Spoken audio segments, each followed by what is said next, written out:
ইনকিলাব ইনকিলাব, ক্ষমতা না জনতা, আপোষ না সংগ্রাম, দালালি না রাজপথ, গোলামি না আজাদি, আবু সাইদ মুগ্ধ, শেষ হয়নি যুদ্ধ, জুলাই শহীদ স্মরণে ভয় করি না মরণে, জুলাই শহীদ স্মরণে দিয়েছি তো রক্ত, ইয়ারও দেব রক্ত, রক্তের বন্যায় ভেসে যাবে অন্যায়। ইনকিলাব ইনকিলাব, বিচার বিচার বিচার চাই। যেই সরকার বর্তমান প্রধানমন্ত্রী তারেক রহমান এক ভয়ঙ্কর খেলায় মেতেছেন, উনি এখনো বুঝতেই পারছেন না দেশের কি পরিবর্তন হয়েছে। উনি দেশে সেটা বলেছিলেন যে অনেক পরিবর্তন হয়ে গিয়েছে। পরিবর্তনটা তো এই দেশের তরুণদের মননে মগজে হয়েছে, এটা নিয়ে এখনো বুঝতেই পারেন নাই। উনি একজন নাসিরউদ্দিন পাটোয়ারির মুখের ভাষা নিয়ে বিএনপির লোকেরা এখন কথা বলছে,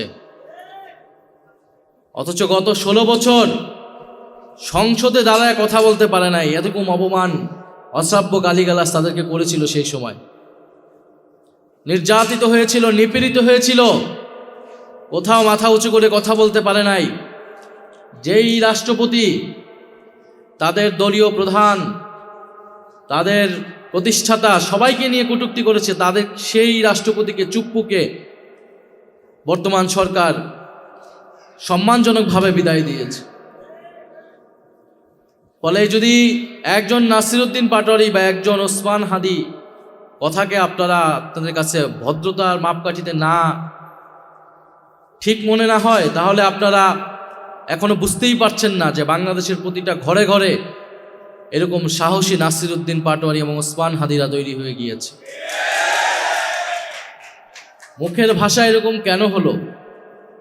কারণ আপনি গত 2 বছরে দেশের কোনো পরিবর্তন করতে পারেন নাই। তারেক রহমান ক্ষমতায় হয়তো 5 মাস 6 মাস, কিন্তু অন্তর্বর্তী সরকারের সময় থেকেই তার এবং তার দলের একটা ভূমিকা ছিল। সেই ভূমিকাটা ছিল সংস্কার যাতে না হয়, দেশের যাতে কোনো পরিবর্তন না হয়, বিচার যাতে সম্পূর্ণ না হয়। ভুয়া মামলা দিয়ে বিচার ব্যবস্থাকে পণ্ডুল করেছে। আজকে যে বিচার ব্যবস্থা আটকে রয়েছে, আমরা সংসদে সেটা নিয়ে কথা বলেছি। সেটা কেন? কারণ বিএনপির লোকেরা 5ই আগস্টের পরে জেলায় জেলায় ভুয়া মামলা দিয়েছে, মামলা বাণিজ্য করেছে।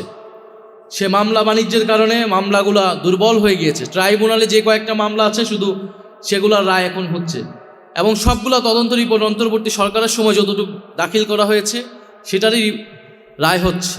নতুন কোনো মামলার রায় তদন্ত দাখিল বা আমরা রায় কিন্তু দেখি না এই সরকারের সময়। আহতদের হেলথ কার্ড দেওয়া হয়েছে, সেই হেলথ কার্ড এখন কাজ করছে না। তারা নতুন কি এক হেলথ কার্ড দিচ্ছে যেটা জনগণ পাচ্ছে না, শুধু তাদের দলের নেতাকর্মীরাই পাচ্ছে। ফলে এই যে প্রতারণার রাজনীতি, সেইখান থেকে সরকারকে সরে আসতে হবে। আমি মনে করি আমাদের শহীদ পরিবার এবং আহত যোদ্ধাদের যে সকল দাবি দেওয়া এখনও অপূরণ রয়েছে সেগুলো পূরণ করতে হবে। দেখবেন প্রত্যেকটা জেলায় বিভিন্ন জুলাই স্মৃতিস্তম্ভ হয়েছে অন্তর্বর্তী সরকারের সময়। সেই স্মৃতিস্তম্ভকে কে বা কাহারা কয়েকদিন পর পর আগুন জ্বালিয়ে দেয়, কারণ সরকার বা প্রশাসন সেগুলোকে সংরক্ষণের কোনো ধরনের ব্যবস্থা নেয় নাই। এবং যে কবরগুলো বাধাই করার প্রকল্প নেওয়া হয়েছিল বিগত সরকারের সময়, সেটা এই সরকার গত 5 মাসে সেটাতে কোনো হাত দেয় নাই, এবং সেটা সম্পন্ন হয় না। এই 5 মাসে সেটা সম্পন্ন হয়ে যাওয়ার কথা ছিল। এরকম বলা শুরু করলে এই সরকারের এখন পর্যন্ত তারা শহীদ পরিবার এবং আহত যোদ্ধাদের জন্য কোনো ধরনের একটি স্টেপ নেয় না।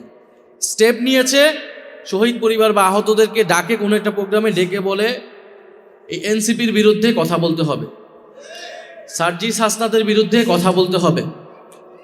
সংসদে নিয়ে যেয়ে তারা এরকম জুলাই যোদ্ধা এরকম নাম দিয়ে এখন আমাদের উপরে আক্রমণ করতেছে। তো এইভাবে তারা নিজেদেরকে প্রোটেক্ট করতে পারবে না। আমরা বলবো আজকে এক ঐতিহাসিক দিন, স্মরণীয় দিন।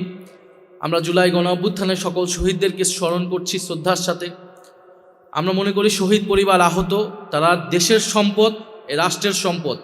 এদেশেরকে মুক্ত করার জন্য, স্বাধীনতার জন্য তারা জীবন দিয়েছে, রক্ত দিয়েছে। সেই রক্তের বিনিময়ে এখন আমরা কথা বলতে পারছি, ক্ষমতা বা ক্ষমতার বাইরে যারাই আছে না কেন। ফলে আমরা যদি এই এক দফা বাস্তবায়ন করতে না পারি, যেটা নতুন বন্দোবস্ত এবং নতুন বাংলাদেশ, যার শুরুটা আমরা প্রথম থেকে বলেছিলাম যে নতুন সংবিধানের মাধ্যমে হতে হবে। কারণ এই ফ্যাসিবাদী রাষ্ট্র কাঠামোর বীজটা বপিত আছে হলো সেই ৭২-এর সংবিধানে। আমরা দেখেছি এই বিএনপি সরকার ৭২-এর সংবিধানকে নানাভাবে প্রোটেক্ট করার চেষ্টা করে যাচ্ছে। এখন তারা আবার সংশোধন কমিটির নামেও সেই একটাই পায়তারা, যে ৭২-এর সংবিধানটাকে রক্ষা করা।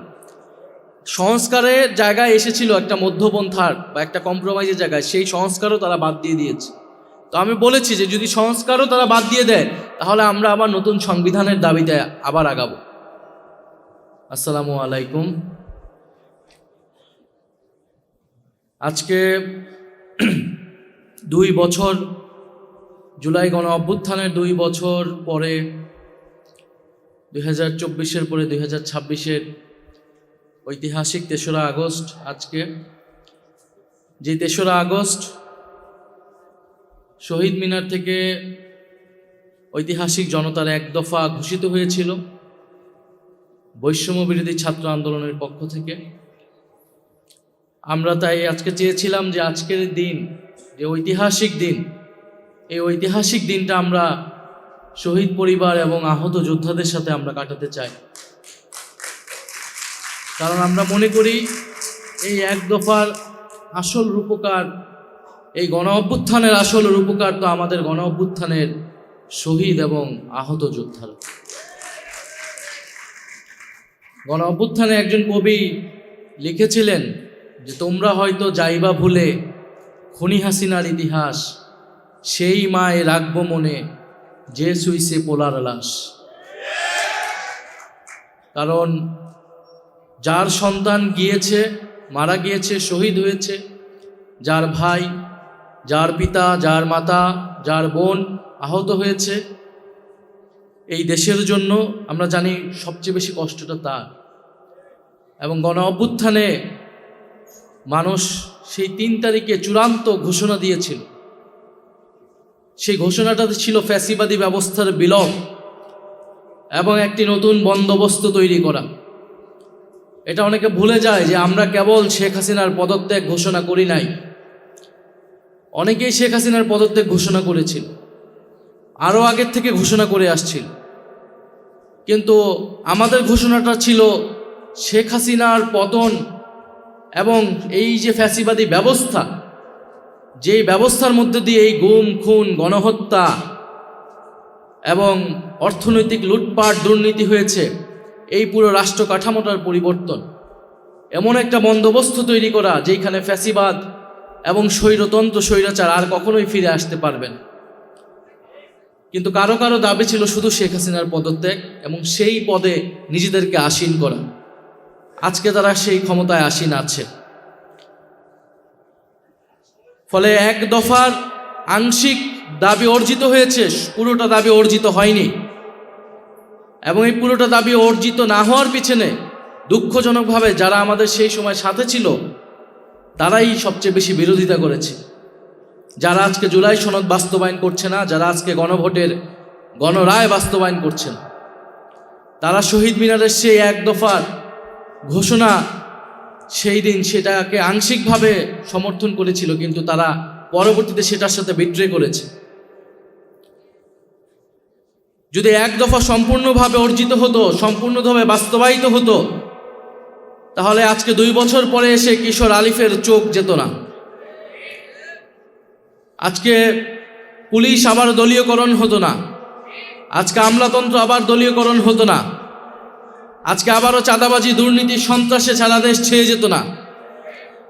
আমরা দেখছি মানুষের চুলায় এখন গ্যাস নাই, গ্রামে গ্রামে বিদ্যুৎ নাই, ঘরে ঘরে কোনো চাকরি নাই।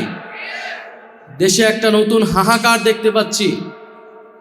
জুলাই সনদ বাস্তবায়িত হয় নাই, শহীদ পরিবাররা তাদের বিচার পায় নাই, আহত যোদ্ধারা পুনর্বাসিত হয় নাই। অর্থাৎ দেশের কোনো পরিবর্তনই হয় নাই। পরিবর্তন একটাই হয়েছে, যারা লন্ডনে ছিল তারা এখন প্রধানমন্ত্রীর পদে এসেছে, ক্ষমতায় আসীন হয়েছে, এবং অন্তর্বর্তী সরকার সময় যতটুক কাজ যাতে না হয় সেটার জন্য তারা সেই সময় সর্বাত্মকভাবে কাজ করেছে। রাস্তাঘাটে আন্দোলন আপনারা দেখেছেন সেই সময়, এখন কোনো আন্দোলন কিন্তু নাই, সেই কথিত আন্দোলন নাই। আন্দোলন আছে এবং আন্দোলন আসছে, সেটা জনগণের আন্দোলন। সেই আন্দোলনকে ফেস করতে হবে এই সরকারের। আজকে দেখেন 2 বছর পরে আমাদের একজন ভাইয়ের চোখ চলে গেল। শেখ হাসিনার এই জুলাই গণ অভ্যুত্থানে প্রায় 500-এরও বেশি আমার ভাই বোনেরা চোখ হারিয়েছে। শেখ হাসিনার এই পথ ধরে তারেক রহমান একজন কিশোরের চোখ কেড়ে নিলেন। আমরা গুনতেছি যে তিনি কতটুক যেতে পারেন এবং কোথায় গিয়ে থামবেন, সেটা তাকেই ঠিক করতে হবে। আজকে 2 বছর পরে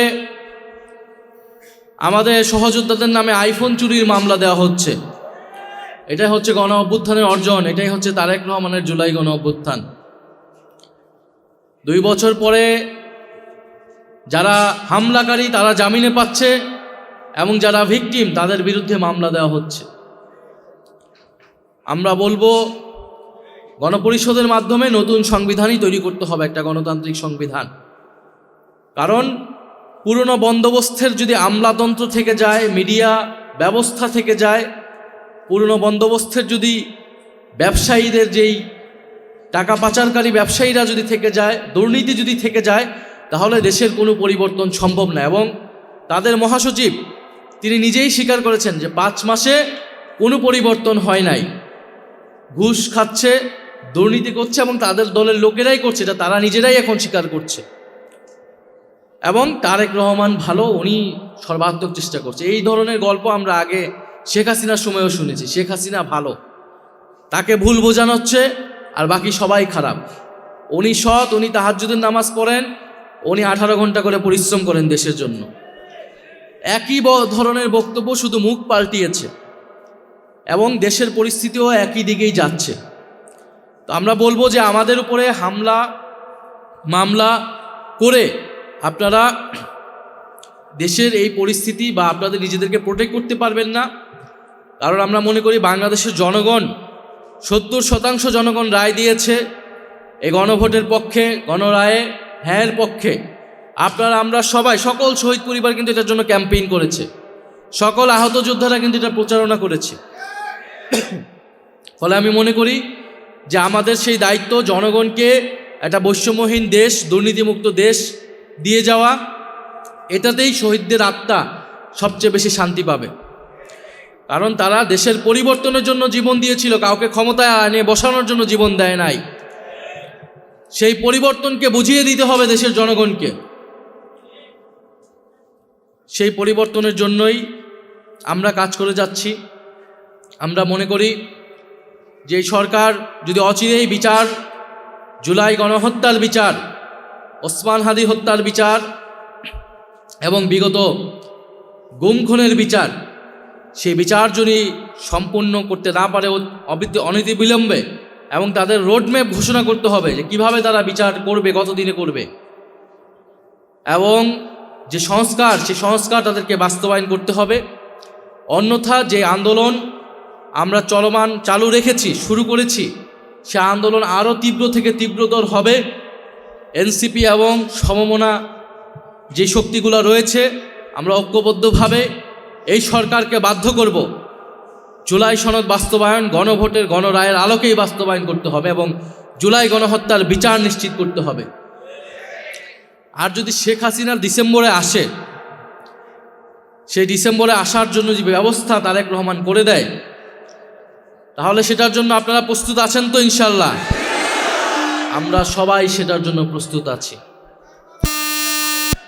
ফাঁসির মঞ্চে, এয়ারপোর্ট থেকে সরাসরি ফাঁসির মঞ্চে কোনো কথা হবে না। পুরো বাংলাদেশের জনগণ, 1400 শহীদ পরিবার, 30,000 আহত, লক্ষ কোটি ছাত্র জনতা সেদিন থাকবে বাংলাদেশের রাজপথে, ঢাকার রাজপথে। সরাসরি ফাঁসির মঞ্চে নিয়ে যাবে। ফাঁসি কার্যকর না হওয়া পর্যন্ত রাজপথ থেকে ঘরে ফিরবো না আমরা। যদি এই পরিস্থিতি তারেক রহমান দেখতে চায় দিল্লির সাথে সমঝোতা করে, তাহলে তাই করুক, আমরা সেটার জন্য প্রস্তুত আছি। এবং তারেক রহমানকে বলবো আপনি তাকে নিয়ে আসার ব্যবস্থা করুন। আওয়ামী লীগের পুনর্বাসনের কথা আপনারা এটা একবার করে দেখেন। আপনাদের যদি হিম্মত থাকে আওয়ামী লীগের পুনর্বাসন করে বাংলাদেশে রাজনীতি করবে, এই পরিকল্পনা যদি কারো থাকে, তার যদি হিম্মত থাকে, সাহস থাকলে সেটা সে করে দেখাক। যেই আওয়ামী লীগের বিরুদ্ধে বাংলাদেশের জনগণ 5ই আগস্ট ঘোষণা দিয়েছে যে মুজিবের মূর্তি ভেঙে মুজিববাদের নিশ্চিহ্ন ঘোষণা করেছে এই দেশের জনগণ, এমনি এমনি না, রক্ত দিয়ে এই অর্জন আমরা পেয়েছি। এখন আমাদেরকে বিভিন্ন পত্রিকার মাধ্যমে বিভিন্ন এটা সেটা বিভিন্ন টাকা খেয়ে জুলাইয়ের ইতিহাস বিকৃত করবে, জুলাইকে ভুলিয়ে দিবে। এত সহজ যদি হতো তাহলে তারা কতটুকু করতে পারে সেটা বাংলাদেশের জনগণ দেখে নেবে। আজকে 3রা আগস্ট আমাদের জাতীয় ঐক্যের দিন, আমরা জাতীয় ঐক্য ধরে রাখতে চাই। 3রা আগস্ট বা 5ই আগস্ট পর্যন্ত জাতীয় ঐক্যের ভিত্তি ছিল শেখ হাসিনার বিতাড়ন। 5ই আগস্টের পরে জাতীয় ঐক্যের ভিত্তি হয়েছে নতুন বন্দোবস্ত এবং ফ্যাসিবাদী ব্যবস্থার বিলোপ এবং বিচার। এর ভিত্তিতে আমরা ঐক্যবদ্ধ হব। যদি তারেক রহমান বিচার করতে পারে, যদি সংস্কার বাস্তবায়ন করতে পারে, আমরা অবশ্যই ঐক্যবদ্ধ হব। ফ্যাসিবাদকে রোধ করার প্রশ্নে আমরা ঐক্যবদ্ধ হব। কিন্তু আপনি কিছুই করবেন না, আপনি শুধু বিভিন্ন জায়গায় ঘুরে বেড়াবেন, বিভিন্ন কার্ড বিতরণ করবেন, আর আপনার লোকেরা দুর্নীতি করবে, আপনার লোকেরা সন্ত্রাস করবে, আমাদের ছোট ভাইয়ের লোক চোখ কেড়ে নেবে, চাঁদাবাজি করবেন, টেন্ডারবাজি করবেন, আর আপনাদের জাতীয় ঐক্যে আমাদেরকে যেতে হবে। এরকম জাতীয় ঐক্যের সাথে বাংলাদেশের জনগণ নাই, এনসিপি নাই। আমরা মনে করি জনগণের ভিতরে ঐক্য আছে। অনেকে বলে জুলাইয়ের ঐক্য জনগণের ভিতরে আছে, মানুষের ভিতরে ঐক্য আছে। মানুষ বৈষম্যের বিরুদ্ধে এখন ঐক্যবদ্ধ, দুর্নীতির বিরুদ্ধে এখন ঐক্যবদ্ধ, চাঁদাবাজির বিরুদ্ধে ঐক্যবদ্ধ, সন্ত্রাসের বিরুদ্ধে ঐক্যবদ্ধ। সেই ঐক্য আপনারা অচিরেই দেখতে পাবেন। সেই ঐক্য আপনাদেরকেও ফেস করতে হবে। যদি আপনারা এখনও সময় আছে, যদি না শুধরান, 5 মাস যদি বলেন সময় দিতে হবে, সময় দিতেও আমরা প্রস্তুত আছি। কিন্তু এইভাবে আপনারা যদি সুশাসন দিতে না পারেন, তাহলে তো দেশ চালাতে আপনারা পারবেন না। তারা বলতেছে যে আমরা তো নির্বাচিত হয়ে আসছি। তো নির্বাচিত হয়ে আসা মানেই যে আপনি 5 বছর থাকবেন, এটা আপনাকে কে বলছে? কেউ নির্বাচিত হইলে সে 5 বছর থাকবে, এইটা তো কোনো ম্যান্ডেট জনগণ দেয় না। নির্বাচিত হওয়া মানে সে সর্বোচ্চ 5 বছর পারবে। পৃথিবীর বিভিন্ন দেশে প্রধানমন্ত্রীরা পদত্যাগ করে সরে যাইতে বাধ্য হয় যদি গুড গভর্নেন্স দিতে না পারে, যদি সুশাসন দিতে না পারে, যদি যেই প্রতিশ্রুতি জনগণের কাছে দিয়েছে সেই প্রতিশ্রুতি রক্ষা করতে না পারে। ফলে আপনার সর্বোচ্চ সময়সীমা 5 বছর, সর্বনিম্ন কত সেটা আপনাকেই ঠিক করতে হবে। 5 মাস গিয়েছে, আর কতদিন সেটা আপনিই ঠিক করবেন, আপনার কাজের মাধ্যমে, আপনার সরকারের পারফরমেন্সের মাধ্যমে। তো এখন পর্যন্ত যেটা পারফরমেন্স মাইনাসের দিকে যাচ্ছে, তো বেশি মাইনাস হলে হিমশীতল হয়ে যায়, সব কিছু কিন্তু বরফ হয়ে যাবে। তো সেইটা হওয়ার আগেই আপনাদেরকে পদক্ষেপ নিতে হবে। প্রিয় শহীদ পরিবারবৃন্দ, আমি জানি আপনাদের অনেক অভিযোগ আমাদের প্রতি আছে, আহতদের অনেক অভিযোগ আমাদের প্রতি আছে, কিন্তু আমরা সর্বাত্মকভাবে চেষ্টা করে যাচ্ছি। এখনও 5ই আগস্টের পর থেকে আমরা সর্বাত্মকভাবে চেষ্টা করেছি আপনাদের জন্য কাজ করার, এদেশের জন্য কাজ করার, কারণ আমরা বিশ্বাস করি আমরা আপনাদের সন্তান। আজকে আপনার সন্তানের জায়গায় আমি থাকতে পারতাম, আমাদের যে কোনো সমন্বয়ক সহযোদ্ধা থাকতে পারত, আমার মা এখানে বসে থাকতে পারতেন। ফলে আপনাদের সেই ব্যথা কিছুটা হলেও আমরা বোঝার চেষ্টা করি। তো আপনারা আমাদের জন্য দোয়া রাখবেন, আমাদেরকে সাহস দিবেন। আমরা যদি 10 জন হই, 10 জনই আমরা অন্যায়ের বিরুদ্ধে দাঁড়াবো। নতুন কোনো ফ্যাসিবাদ স্বৈরতন্ত্র বাংলাদেশে হতে দিব না। এটা আমাদের 3 তারিখের শহীদ মিনারের ঘোষণা ছিল। ক্ষমতায় যাওয়ার জন্য আমরা আন্দোলন করি নাই, ক্ষমতায় আমাদেরকে পরিস্থিতির কারণে যেতে হয়েছিল। কিন্তু আপনারা বিএনপি সরকার সংস্কার না করে নির্বাচনের চাপ দিয়ে আজকে দেশে তারা ক্ষমতা এসেছে, তা আপনারা ক্ষমতা চালান। কিন্তু আমরা কোনো স্বৈরতন্ত্র, কোনো দুর্নীতিতন্ত্র, কোনো বৈষম্য আমরা এই বাংলাদেশে হতে দেব না। তো সেটার জন্য আমাদের প্রস্তুতি আছে, আমরা কাজ করব ইনশাল্লাহ। প্রিয় শহীদ পরিবারবৃন্দ এবং আহত যোদ্ধাবৃন্দ, আপনারাও ঐক্যবদ্ধ হবেন, আপনাদের জায়গা থেকে কথা বলবেন এবং আপনারা কোনো ভয় পাবেন না। এই দেশের, মনে রাখবেন, এই দেশের আপনারা সম্পদ, আপনাদের সন্তানরা আপনাদের অঙ্গহানির বিনিময়ে এই দেশ স্বাধীন হয়েছে। যদি আপনাদের সামনে বড় বড়কে কথা বলার চেষ্টা করে, আপনারা তাদেরকে শুনিয়ে দিবেন যে আপনাদের সন্তান, আপনাদের কতটা স্যাক্রিফাইস এখানে এসেছে। যারা প্রোপাগান্ডা করছে জুলাই গণ অভ্যুত্থানের বিরুদ্ধে, আপনাদের বিরুদ্ধে, এই প্রোপাগান্ডা টিকবে না। আমরা জানি এগুলো কারা করছে, আমরা শুধু ধৈর্য ধরে আছি, কারণ আমরা সেই ফ্যাসিস্টদের মতো না। আমরা আইনের শাসনে বিশ্বাস করি, আমরা এই জন্য আইন হাতে তুলে নেই না। কিন্তু আমাদের প্রতিরোধ, সেটা 5ই আগস্ট পর্যন্ত আমরা দেখিয়েছি, প্রয়োজনে আবারও দেখাবো। বলে সারা বাংলাদেশের জুলাই গণ অভ্যুত্থান সম্পর্কিত শহীদ পরিবার, আহত যোদ্ধা এবং বৈষম্য বিরোধীর জুলাইয়ের কারণে যদি তাদের গায়ে কোনো হাত দেওয়া হয়, তাদেরকে কোনো ধরনের কটূক্তি করা হয়, এর পরিণতি ভালো হবে না। শুধু এতটুকুই বলে দিলাম। যারা এটা করছে, সে যেই দলেরই হোক না কেন, যেই মিডিয়া হোক না কেন, আমরা সেটা নজরে রাখছি। ইনশাল্লাহ সময়ই সব কিছুর জবাব দেবে। ইনকিলাব জিন্দাবাদ। আসসালামু আলাইকুম।